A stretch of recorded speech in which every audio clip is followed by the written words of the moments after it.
Bonjour et bienvenue dans Au cœur du e-commerce. Je suis Céline, consultante en optimisation du taux de conversion, et ici je vais à la rencontre de celles et ceux qui font battre le cœur du e-commerce.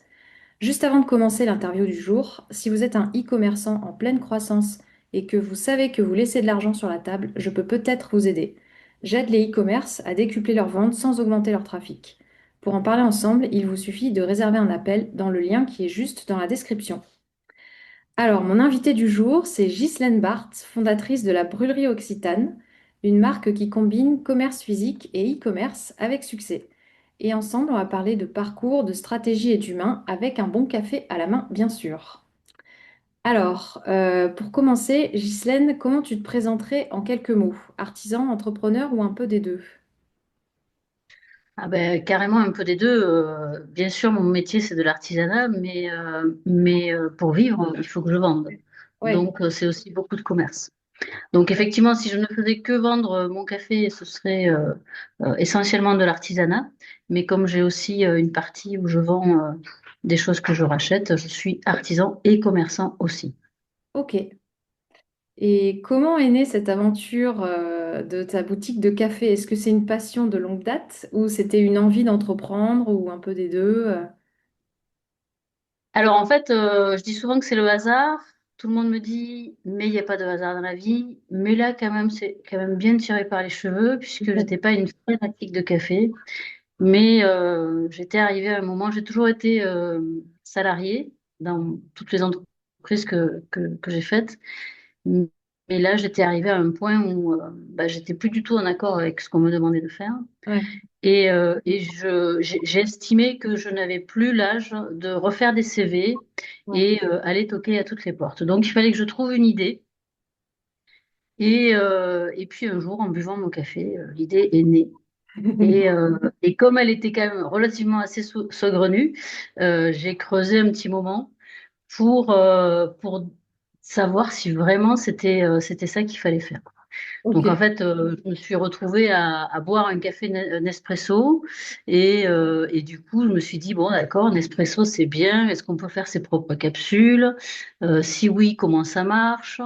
Donc j'ai commencé à acheter du café moulu chez des torréfacteurs pour faire mes propres capsules.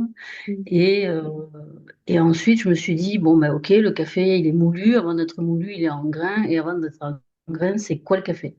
Et là, j'ai commencé à m'informer beaucoup sur le net, Ouais. sur ce qu'était le café, d'où ça venait, comment il arrivait dans notre tasse, en fait. Et, euh, et comme j'étais de toute façon dans une optique où de toute façon il fallait que je cherche, enfin, j'étais en recherche de qu'est-ce que je vais faire. Ouais. Et du coup, ben voilà, j'ai commencé à détricoter le café depuis la tasse jusqu'à la graine. Ok. Et, et donc après, il a fallu que je me forme, hein, parce qu'on ne devient pas torréfacteur comme ça. Oui. Et je suis allée me former. Je me suis beaucoup informée Ouais. auprès d'Internet, bien sûr, parce que Internet est une mine d'informations. Mais après, j'ai commencé à prendre contact avec des professionnels pour avoir le maximum d'informations et avoir une vision la plus exhaustive possible sur le métier de torréfacteur. Ok. D'accord. Voilà, Super. voilà, voilà. Et pourquoi tu as choisi d'ouvrir une boutique et est-ce que le contact direct avec les clients t'apporte quelque chose? Alors certainement, Ouais. certainement. Au début, je savais pas trop si ce serait une boutique ou les marchés. Voilà, j'ai essayé de peser le pour et le contre de chacun des deux. Mais après, le plus facile, c'est quand même d'avoir une boutique physique Ouais. plutôt que les marchés où les marchés, c'est un peu plus compliqué. Et voilà, donc après, l'idée, c'était d'ouvrir la boutique physique et après, on verrait. Travailler en B2C d'abord, puis du B2B si c'est possible. Et après, j'avais quand même toujours l'idée d'avoir une boutique en ligne parce que c'était des ventes supplémentaires. Donc, voilà. Donc, un an après, j'ai créé labrûlerieoccitane.com, la D'accord. boutique en ligne pour acheter du café sur Internet. Ouais. Donc tu t'es dit que ça allait faire grandir ton activité, quoi. Absolument, absolument. C'était se dire que de toute façon, ben voilà, moi je suis à côté de Toulouse, mais que si quelqu'un a envie de boire du café à Limoges ou à Paris, c'était possible aussi, quoi. Ouais, Voilà, je vois, je vois. tu vois. Je vois très bien de quoi tu parles. Le fait d'ouvrir un site e-commerce, qu'est-ce que ça a changé dans ton activité? Alors, dans mon activité, bon, il a fallu que je m'organise un peu, mais finalement, ce qui était intéressant, c'était de pouvoir promouvoir mon café en dehors de mes quatre murs, quoi. Ouais, Voilà. ok. Et aujourd'hui, comment tu fais cohabiter ton magasin physique et ton site? C'est deux mondes différents ou c'est la même facette d'une expérience client?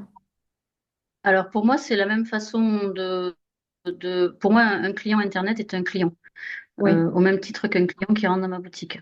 Donc, j'apporte la même attention à un client en ligne qu'à un client en boutique. ouais, Euh, Aujourd'hui, si un client Internet m'appelle, hein, je suis en capacité de savoir qui c'est, de savoir où il habite quasiment, ou oui, la région, ouais. et de savoir à peu près ce qu'il prend. Ok. Typiquement, ça peut leur arriver de se tromper dans leur commande et Ah d'acheter oui, du café moulu pour du café en grains ou vice-versa.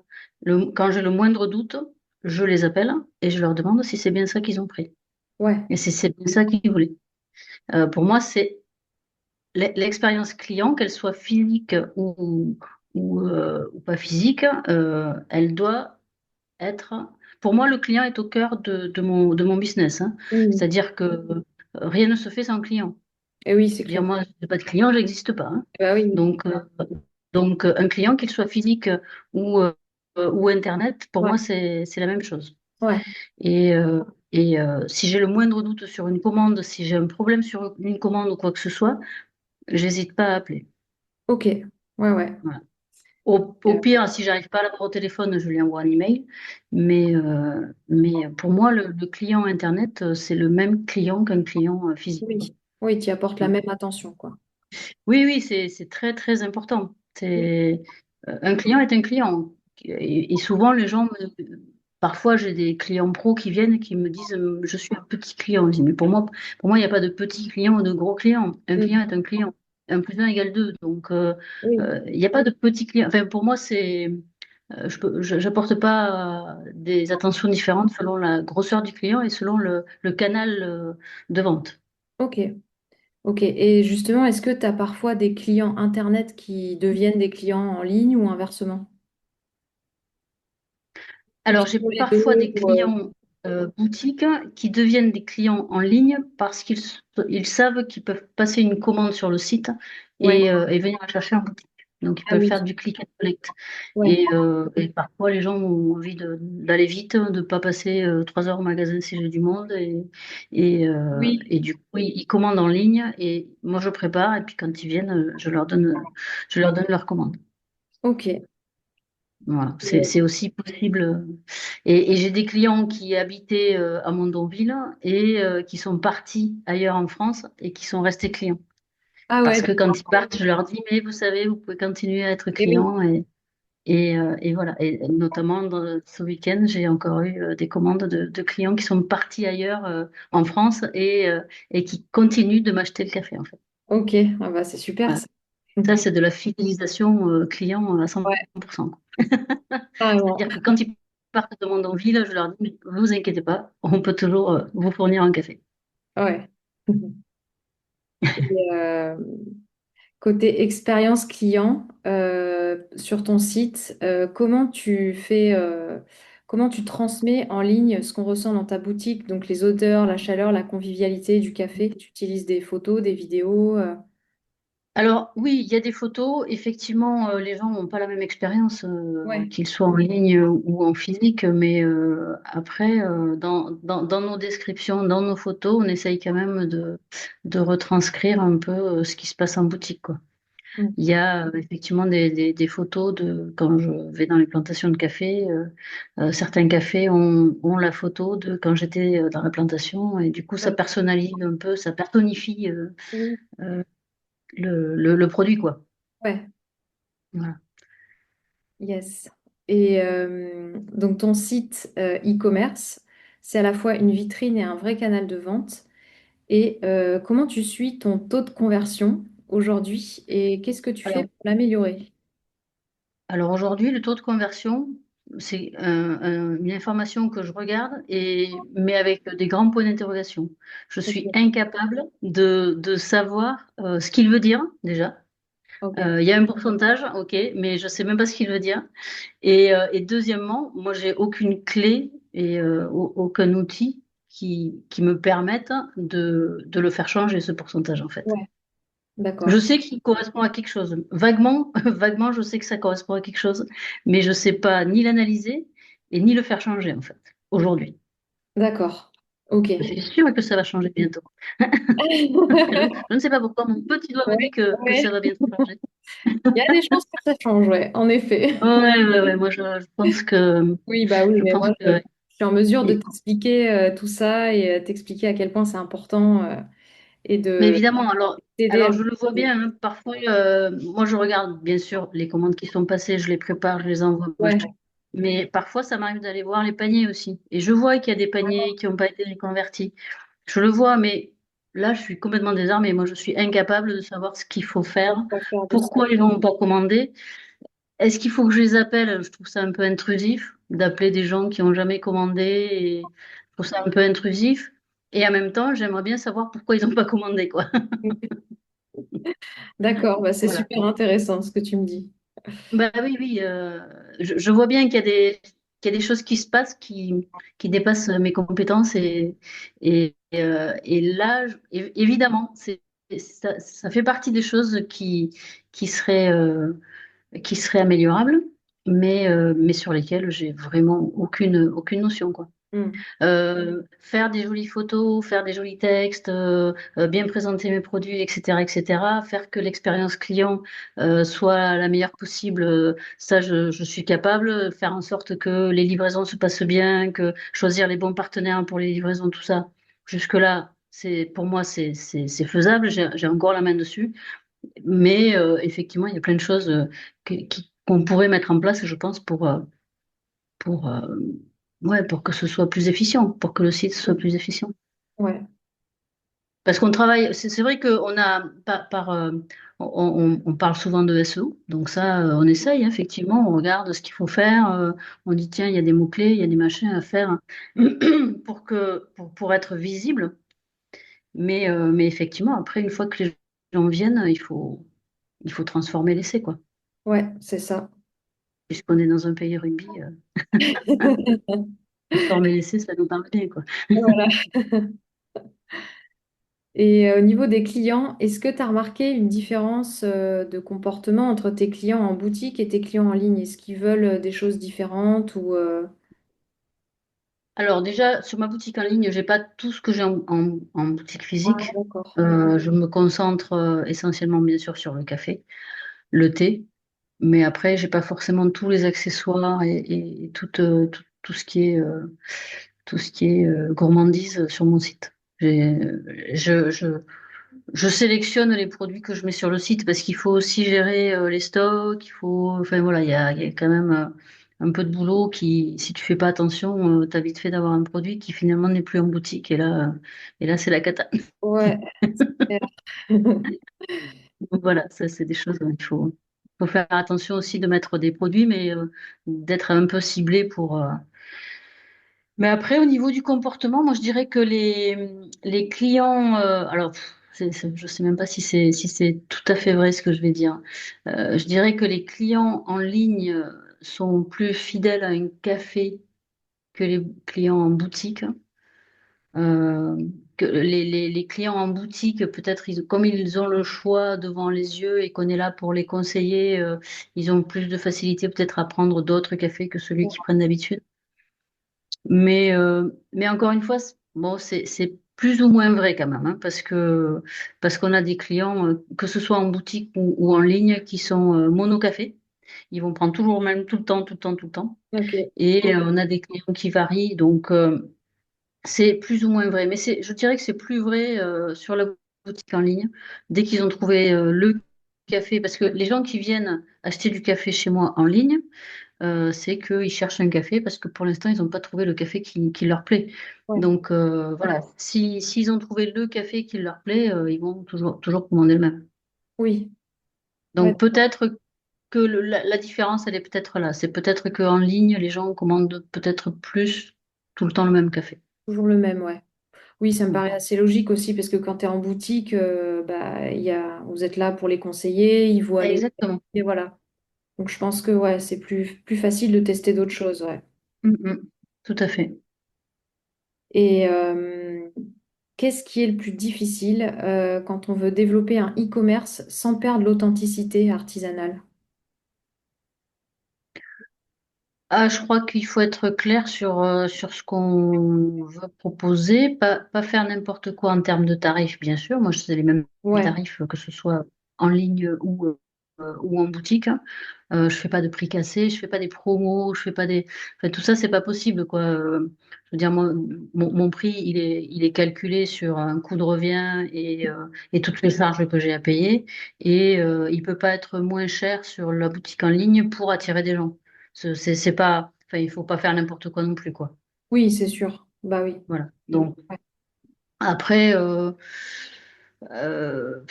je dirais que ce qui est difficile, c'est de savoir comment les gens nous trouvent sur Internet, pourquoi ils nous ont trouvés et qu'est-ce qu'il faut faire après pour les garder, quoi.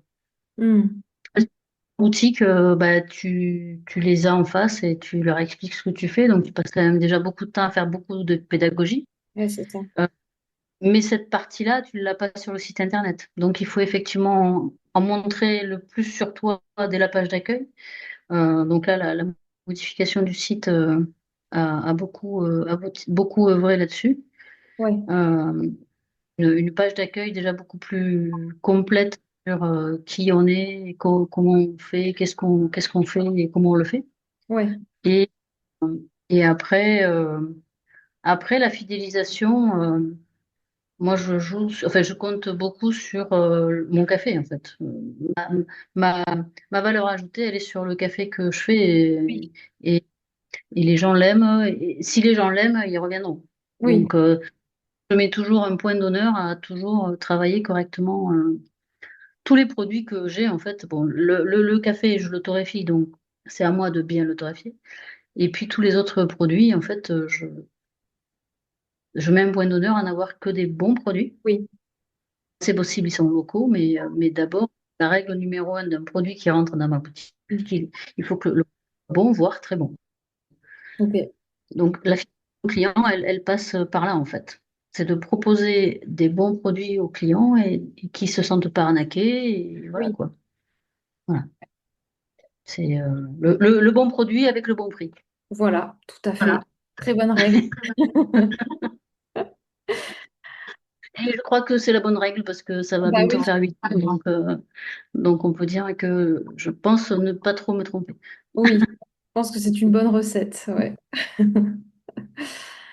Euh, question suivante. Comment tu imagines l'avenir du café artisanal et du e-commerce? Est-ce que tu penses que les boutiques physiques auront toujours un rôle central ou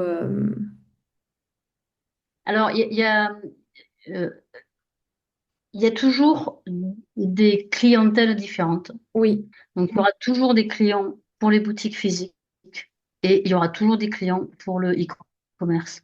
Je crois qu'on ne peut pas opposer les deux et on ne peut pas ne faire que l'un ou que l'autre, de mon point de vue. oui, Euh, pour moi, évidemment, le départ, c'était une boutique physique.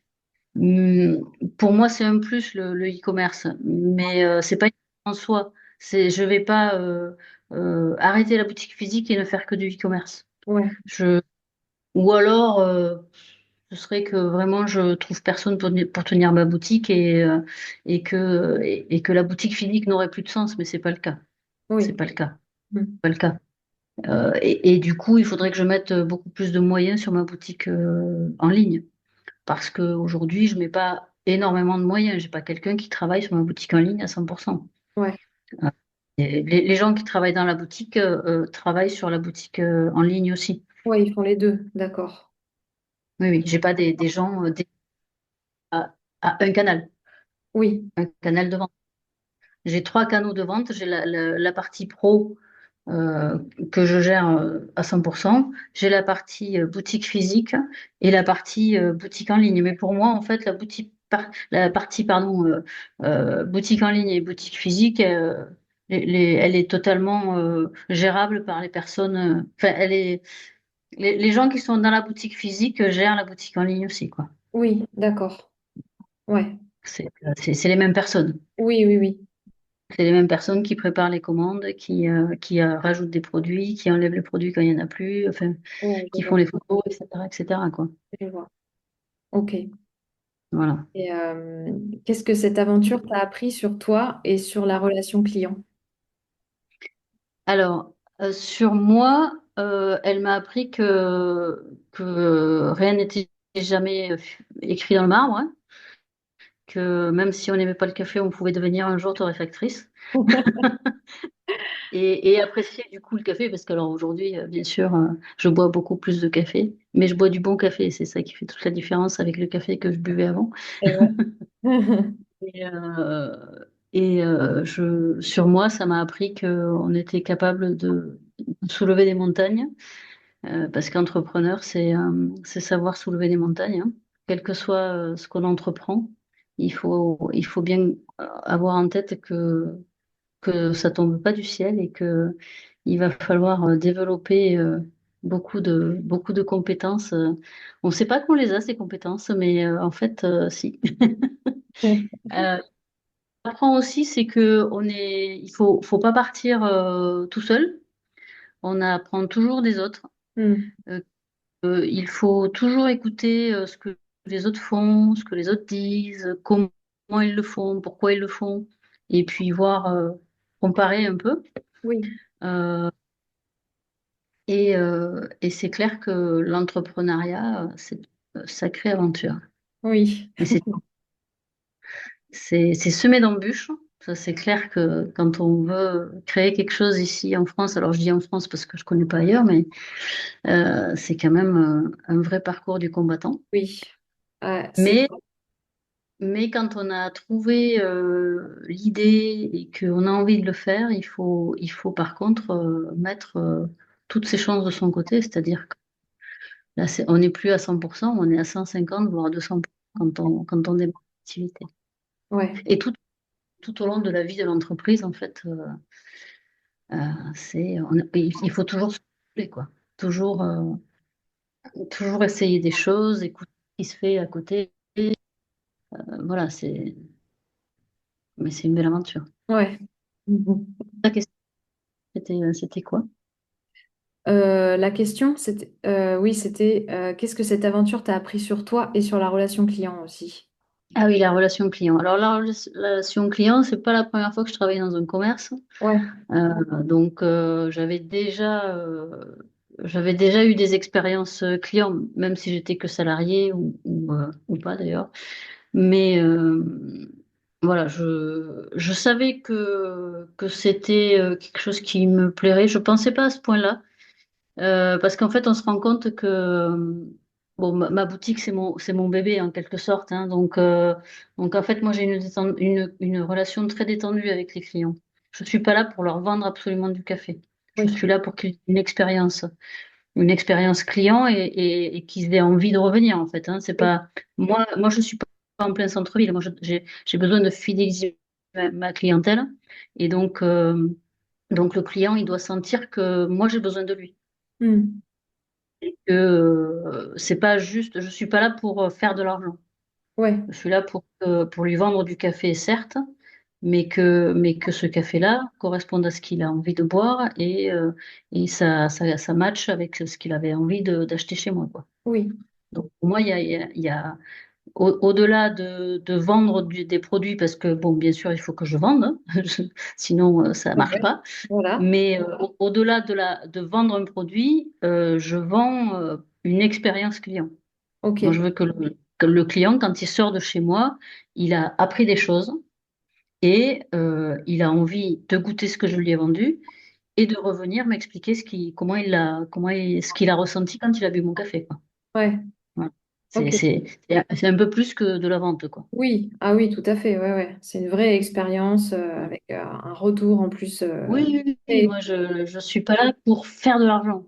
Ouais, Je suis là pour vendre du café et surtout d'avoir une relation durable avec mes clients. ouais, c'est ça. Voilà. Et Ok. aujourd'hui, c'est rigolo parce que donc ça va faire 8 ans et aujourd'hui, ben, je vois des mamans qui sont enceintes, qui ont des bébés, puis des Mhm. enfants qui grandissent, et puis du coup, j'ai les parents, les enfants, les grands-parents. Mhm. Donc voilà, ça crée des relations un peu différentes. Même sur un village que je connaissais pas finalement. Ouais. Je n'étais pas de ce village-là, mais aujourd'hui, j'en fais partie à part entière. Ah bah oui, ouais. Voilà. Donc ça, c'est ça qui est intéressant en fait. Ouais. On n'est C'est le pas qu'un côté acteur humain, économique, on quoi. est un acteur. C'est le Comment? côté humain. Oui, oui, c'est ça, c'est le côté humain. Hmm. Et pour finir, si tu devais résumer ton parcours entrepreneurial en une émotion, ce serait laquelle? En une émotion. Oula, difficile ça. Plusieurs, hein? Sinon, c'est trop dur, hein? C'est le parcours entrepreneurial, il faudrait, je sais pas si c'est une notion, mais le mot qui me vient quand on veut devenir entrepreneur, c'est ténacité. Ouais, Voilà, ça, si je dois absolument conseiller quelque chose à quelqu'un, c'est si tu veux te lancer, il faudra que tu sois tenace. oui. Ça, c'est la première chose que je conseille à quelqu'un, de la ténacité, et puis après de bien s'entourer. Mais une émotion, moi je dirais qu'aujourd'hui, je suis pleinement heureuse d'avoir fait ça. Ouais, Et les raisons pour lesquelles j'ai quitté mon entreprise et j'ai voulu créer ma boîte sont réunies. C'est-à-dire qu'aujourd'hui, je fais des choses, je travaille beaucoup, mais comme tous les entrepreneurs, ça c'est pas, enfin, c'est pas grave. Mais j'ai vraiment la satisfaction du travail fait, de la satisfaction client. euh, voilà. Et je fais des choses qui ont du sens. À oui, la fin, dans mon dernier boulot, on me demandait de faire des choses qui n'avaient plus du tout de sens. Et ça, c'est pas possible. Travailler, c'est pas grave, mais il faut que au moins les choses qu'on fait aient du sens. tout à fait. Voilà, Je suis bien voilà. d'accord. Donc aujourd'hui, on me demande plus de faire des tableaux Excel et des courbes qui n'ont pas de sens. De changer le, le- la courbe de façon à ce que ce soit une belle courbe, même si les résultats sont pas bons. Non, non, j'ai des vraies courbes, des vrais tableaux Excel qui me donnent des vrais chiffres et qui me permettent de progresser. Ok, super. Eh ben, merci beaucoup, Ghislaine, pour ce partage. Merci à toi, Céline. Et merci à vous d'avoir écouté Au cœur du e-commerce. Si vous avez aimé cet épisode, pensez à vous abonner et à le partager à un e-commerçant autour de vous. Et si vous aussi, vous voulez vendre plus sans dépenser plus, réservez un appel via le lien en description et on regardera ensemble comment optimiser votre boutique en ligne. À la prochaine!